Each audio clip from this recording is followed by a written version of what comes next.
Okay, I'm back after the sort and got most of my frame together. And in my last video, I want to know if anybody wanted to bet how many frame pieces I was missing.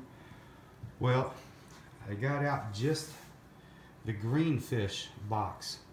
If you remember the last video, it was wasn't quite as many in that box as there was the others, about 150 pieces. I found 3 edge pieces, just in 150 pieces. And it was like that one, and another green one over here, one over here. But yeah, so my next bag, I'm gonna try to get more edge pieces on the first run. But I got these sorted by shape because, as you can see, it's hard to distinguish what is what with the fish. When I sorted the animal pieces, you can easily tell what's elephant and giraffe, zebra, rhino, what have you.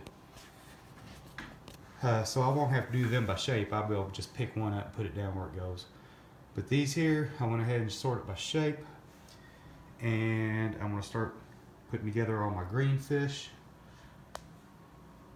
And then go from there. See you on the next video.